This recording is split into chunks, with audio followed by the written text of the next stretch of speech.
वंदा भी बनते जी, आज छत्तीसगढ़ की यात्रा का समापन है, क्या कहना चाहूंगे? आज 22 नवंबर भंते विनाचार्य जी ने जो 12 फरवरी को दिल्ली में आह्वान किया है कि ज्यादा से ज्यादा संख्या में लोग आने के लिए, तो लाखों की संख्या में लोग वहां पे पहुंचेंगे। और मैं अपने भिलाई दुर्ग से अपेक्षित करता हूं कि कम से कम यहां से 3 से 4 हजार लोग भिलाई दुर्ग से दिल्ली जाएंगे।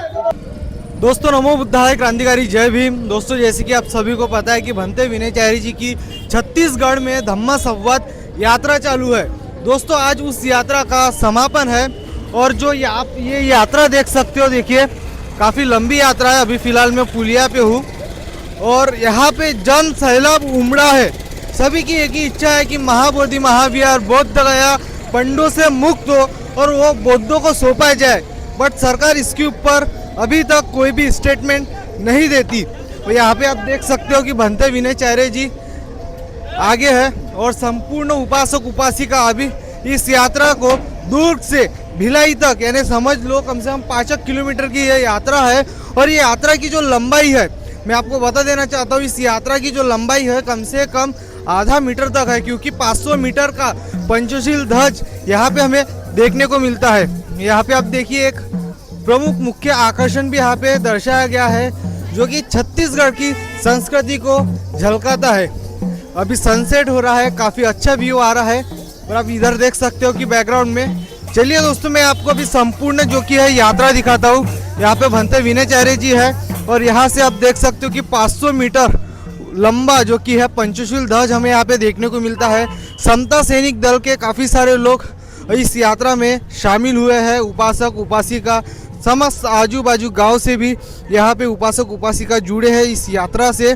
और मैं आपको जितना भी है स्टार्टिंग से लेकर एंडिंग तक संपूर्ण दिखाने की पूरी कोशिश कर रहा हूँ। अभी हम पुलिया के ऊपर है और पुलिया के ऊपर से आप देखिए ये 500 मीटर लंबा जो कि है पंचशील ध्वज है और आगे जो कि है भंते विनाचार्य जी आगे चल रहे हैं। चलिए हम आगे चलते हैं और भंते विनाचार्य से भी बात करने की कोशिश करते हैं कि इस छत्तीसगढ़ की यात्रा में उन्हें क्या क्या अनुभव हुआ और कितनी ताकत जो कि महाबोधि महाविहार बोध गया मुक्त आंदोलन को छत्तीसगढ़ से मिली है।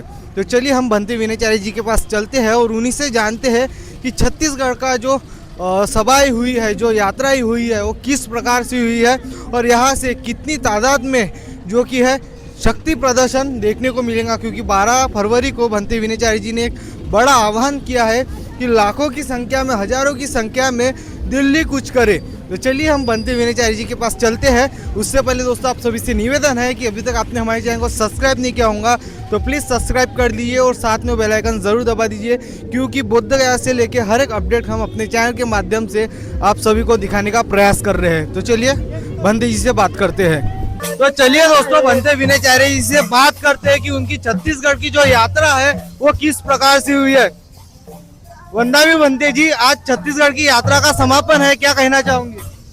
आज 22 नवंबर छत्तीसगढ़ में 15 नवंबर से यात्रा शुरू हुई और छत्तीसगढ़ के अलग अलग शहरों जिलों में जाकर महाबोधि महाविहार मुक्ति आंदोलन के लिए जन समर्थन एकजुट करने के लिए और आने वाली 12 फरवरी 2026 को रामलीला मैदान में लाखों लोगों को भेजने के लिए आह्वान किया गया। और आज दुर्ग से लेकर भिलाई तक की ये धम्मध्वज यात्रा निकाली जा रही है। ये बहुत लंबी यात्रा है, ये बहुत बड़ी यात्रा है। इस यात्रा के माध्यम से छत्तीसगढ़ में एक मैसेज दिया जाएगा कि छत्तीसगढ़ के उपासक लोग 12 फरवरी 2026 को लाखों की संख्या में दिल्ली पहुंचेंगे और जो अपने अस्तित्व, अपने विरासत और धरोहर की लड़ाई है, उस लड़ाई में विजयी होंगे। तो ये ऐसे आह्वान है, ये संदेश लेकर छत्तीसगढ़ में यात्रा निकाली गई और पूरे भिक्खू संघ के नेतृत्व में ये आंदोलन धीरे धीरे आगे बढ़ता जा रहा है। और जल्द ही संपूर्ण भारत का भिक्खू संघ 12 फरवरी 2026 में हजारों की संख्या में भिक्खू संघ को लेके अपनी लड़ाई लड़ेगा। और ये भिक्खू संघ की लड़ाई इसे महाबोधि महाविहार को मुक्त करा के रहेगी, क्योंकि भिक्खुओं ने इस बार ये संकल्प ले लिया है कि अब हम इस विरासत और अपने अस्तित्व की लड़ाई को जीत के रहेंगे। उसके लिए कमर कस चुके हैं और भिक्खुओं ने धीरे धीरे संपूर्ण भारत में उपासकों को जागरूक और एकजुट करने का आह्वान करना शुरू कर दिया। और आप देखेंगे कि अभी हमारे पास 2.5 महीने करीब दिन रह गए।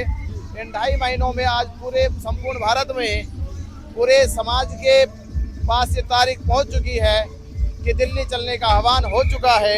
अब लोगों ने तैयारियां शुरू कर दी कि लाखों लाख लोग दिल्ली पहुंचेंगे और अपनी इस लड़ाई की, विरासत की लड़ाई को जरूर जीतेंगे। नमो बुद्धाय। बंदे जी, महाराष्ट्र में भी रैली सफल हुई, अभी छत्तीसगढ़ में भी रैली सफल हुई। कितनी ताकत आपको छत्तीसगढ़ से मिली? देखिए, छत्तीसगढ़ से जो ताकत की जितनी उम्मीद थी उससे ज्यादा हमें यहाँ मिला, क्योंकि यहाँ पहली बार महाराष्ट्र क्या बहुत जागरूक डिस्ट्रिक्ट है। आपने देखा यहाँ नक्सलाइट एरिया है, आदिवासी बेल्ट है, लोग इतने जागरूक हमारे नहीं है, तो उसके बावजूद भी यहाँ आदिवासी क्षेत्रों में बड़ी बड़ी रैलियां निकाली गई। आदिवासी लोगों ने स्वागत किया यात्रा का और बड़े पैमाने पर छत्तीसगढ़ से जो प्रतिशत मिला, जो सहयोग मिला, जो साथ मिला, वो हमें लगता कि अतुल्य है। वो हमारे कहते हैं हमारी अपेक्षाओं से भी ज़्यादा है। तो आप देखोगे कि छत्तीसगढ़ से भी हजारों लोग जो है दिल्ली पहुंचेंगे। इसके बाद कहाँ यात्रा होने वाली है आपकी? अब इसके बाद हम लोग उत्तर प्रदेश, राजस्थान, हरियाणा, पंजाब, उत्तराखंड में ये प्रोग्राम अब आयोजित करेंगे। बहुत बहुत धन्यवाद। दोस्तों, जैसे कि आप देख सकते हो कि छत्तीसगढ़ में जो कि धम्म संवाद जो यात्रा हुई है वो सक्सेसफुल हुई है और यहाँ से भी बड़ी तादाद में महाबोधि महाविहार बौद्ध गया आंदोलन को ताकत मिली है। क्योंकि ये जो एरिया है दोस्तों, कुछ एरिया हमें नक्सलाइट देखने को मिला है और कुछ एरिया ऐसे है कि वहाँ के जो संत गुरु जो भी लोग हैं काफ़ी सालों बाद जो कि वहाँ पे उन्होंने विजिट किए। और यहाँ पे आप देख सकते हो कि आदिवासी कल्चर भी हमें यहाँ पे देखने को मिला है। और जितने भी उपासक उपासिका है हर जगह से, हर प्रदेश से, चाहे उनके शहर में जो कि है रैली निकल रही है, पर गांव से भी यहाँ पे लोग जुड़ रहे हैं और इस आंदोलन को सपोर्ट कर रहे हैं। यहाँ पे आप देख सकते हो कि भगवान गौतम बुद्ध की प्रतिमा जो कि गाड़ी में दर्शाई गई है और हर यात्रा में आपको यहाँ पे 500 फीट ऊंचा जो कि पंचशील ध्वज यहाँ पे देखने को मिलता है। आप देख सकते हैं एकदम आखिरी में बग्गी भी है। चलिए मैं आपको वो भी दिखाता हूँ। ये देखिए, जहां तक आपकी नजर जाती होंगी वहां तक के जो कि पंचशील आपको ध्वज देखने को मिल रहा है। अभी देखिए यहाँ पे कुछ फूलों की बौछार हो रही है, कुछ नया ही आकर्षण हमें यहाँ पे देखने को मिल रहा है। अभी भंते जी का कहना है कि जिस प्रकार से महाराष्ट्र में यात्रा सफल हुई, छत्तीसगढ़ में यात्रा सफल हुई, अभी उत्तर प्रदेश, बिहार में भी इसी तरीके से जो कि यात्रा निकलेंगी। जैसे कि काफी सारे लोग का कहना है कि बिहार के लोग भी जागरूक होना चाहिए, तो अभी बिहार भी बाकी है, बिहार में भी यात्रा होंगी। अभी 12 फरवरी को क्या होता है हम जानेंगे। अभी मैं आपको एक बार संपूर्ण यात्रा दिखा देता हूँ, फिर उसके बाद आज जो सभा है उस सभा में भी क्या होता है वो भी हम आज के इस वीडियो में दिखाएंगे। चलिए देखते हैं। भाई, छत्तीसगढ़ की यात्रा सक्सेसफुल हुई है और आज बनते विनयचार्य जी की सभा भी है और आज का समापन है, तो क्या कहना चाहूंगी? हमारी यात्राएं छत्तीसगढ़ में बहुत अच्छी हुई है और आज समापन है, ये भी अच्छा होगा। हम महाबोधि महाविहार मुक्त करा के रहेंगे। जी। इस तरीके से महाराष्ट्र में हुई, अभी भंते जी का कहना है कि बाहर भी होने वाली है। तो 12 फरवरी को भंते विनयचार्य जी ने एक बड़ा आह्वान किया है, तो उसके लिए क्या कहेंगे? हम 12 फरवरी को ज्यादा से ज्यादा लोग लेके जाएंगे दिल्ली और इस आंदोलन को सक्सेस बनाएंगे। बहुत बहुत धन्यवाद।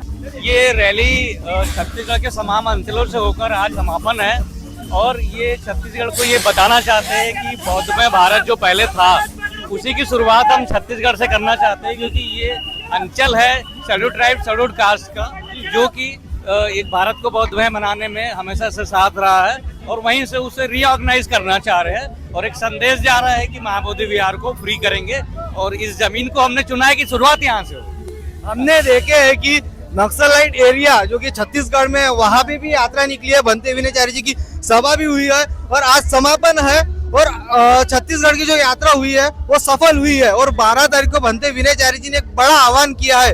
तो कितनी संख्या में छत्तीसगढ़ से दिल्ली लोग पहुंच सकते हैं? ज्यादातर हमने उन एरियाज को फोकस किया है जहाँ पर धम्म नहीं पहुँचा है। धम्म का संबंध मेरा मतलब है जिसमें सब लोग होते हैं, कोई ऊंच नीच नहीं होती है, कोई छोटा बड़ा नहीं होता है। तो उन लोगों को संगठित करके, क्योंकि महाबोधि विहार सिर्फ बौद्धों का नहीं है, उसमें सभी लोगों का समान अधिकार है। बौद्ध गौतम बुद्ध मेरे अकेले के नहीं है, सभी लोगों के समान रूप से है। तो हम ग्रामीण अंचलों पर जाकर वहाँ पर ये चीजों को प्रचारित कर रहे हैं ताकि हर एक व्यक्ति उससे समान रूप से जुड़े। शहरों में लोगों में बहुत सारी जागरूकता होती है और वो बहुत अच्छे से जुड़ जाते हैं, लेकिन ग्रामीण अंचलों में नहीं हो पाती। इसलिए हम लोगों ने ग्रामीण अंचल स्पेशली बस्तर, जो कि छत्तीसगढ़ का एक ट्राइबल बेल्ट है, वहाँ से इस चीज की शुरुआत की। बहुत बहुत धन्यवाद सर। आप स्टार्टिंग से इस यात्रा में हो, आज छत्तीसगढ़ की यात्रा सफल हो चुकी है, तो क्या कहना चाहोगे आज समाप्ति के दिन? ऐसा है कि हम 15 नवंबर से लेकर के आज 22 नवंबर तक के छत्तीसगढ़ के विभिन्न क्षेत्रों में धम्म ध्वज धम्म संवाद यात्रा का आयोजन किया गया था। भंते वीणाचार्य जी को सभी लोग सुनने के लिए छत्तीसगढ़ में आतुर थे और उनकी तर्क शक्ति और तमाम तरह के उनके इंटेलेक्चुअल बातें जो है ना सुन के लोग प्रभावित हो जाते हैं और महाबोधि महाविहार मुक्ति आंदोलन के एक बड़ा फेस वो बने हैं। तो उस दरमियान आज 22 नवंबर को एक विशाल धम्म ध्वज यात्रा दुर्ग शहर में निकाली गई है। दुर्ग शहर में विभिन्न क्षेत्रों से होते हुए बाबा साहब डॉक्टर अम्बेडकर प्रतिमा पर माल्यार्पण किया जाएगा। उसके बाद में विशाल जनसमूह को भिलाई में भंते वीणाचार्य जी संबोधित करेंगे। भंते वीणाचार्य जी ने 12 फरवरी को एक बड़ा आह्वान किया है, तो कितनी ताकत दिल्ली में देखने को मिलेगी? निश्चित रूप से भंते वीणाचार्य जी ने जो 12 फरवरी को दिल्ली में आह्वान किया है कि ज्यादा से ज्यादा संख्या में लोग आने के लिए, तो लाखों की संख्या में लोग वहां पे पहुंचेंगे। और मैं अपने भिलाई दुर्ग से अपेक्षित करता हूं कि कम से कम यहां से 3 से 4 हजार लोग भिलाई दुर्ग से दिल्ली जाएंगे। धन्यवाद सर जी। बोलिए। हम लोग पंथी एक छत्तीसगढ़ का पारंपरिक नृत्य है, जिसके तहत एक मांदर, झांझ, घुंघरू ऐसा अपना वेशभूषा पहनकर बाबा गुरु घासीदास जी के महिमा का गुणगान करते हैं। बाबा गुरु घासीदास जी के 7 वचन और 42 वाणी है, जिसे कहते हैं कि तोर 7 वचन तोर 42 वाणी जिनगिल हमर सुधारे जी। बाबा जी मांस मदिरा और छुआछूत को और सत्य कर्म करने की राह को आगे बढ़ाने के प्रयास किए हैं। उनके साथ साथ उनके द्वितीय सुपुत्र वीर बलिदानी गुरु बालक दास जी ने उनका रौठी लगाया।